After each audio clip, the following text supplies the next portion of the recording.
With red light cameras so prevalent nowadays, many of us have thought, well, you may have cut it too close, followed by that nervous wait for a letter in the mail with a traffic ticket inside. I know I have. Yeah, definitely. And whether you get one or not, it leaves you wondering who says yay or nay to your tickets.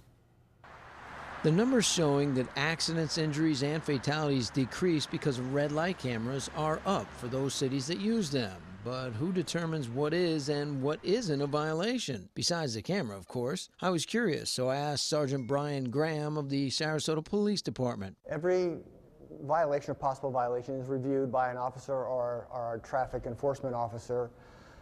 We review the pictures, we review the video. If the tires are before the stop bar and a violation has occurred, the light's red, a violation has occurred, they'll be issued an infraction. So it's not just one person sitting in that ivory white tower saying ticket here, no ticket there. There are checks and balances and also a civilian just like you and I. They go over separately.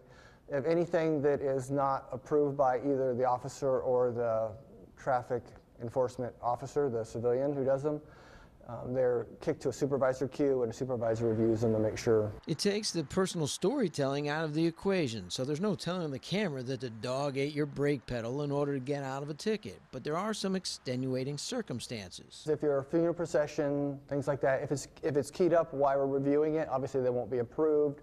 You're directed to the intersection because of an accident, there's an officer or construction at the scene, and you're directed through a red light, obviously that will not be approved. Fatalities from red light running have decreased by 24% where cameras are installed in the state of Florida. For detractors of these cameras who believe it's dangerous for people who hesitate because of the cameras, accidents of any kind are down 17% at camera-patrolled intersections. I've never seen that. We have seen, obviously, accidents with people running the lights, but I've never seen an accident from someone stopping short.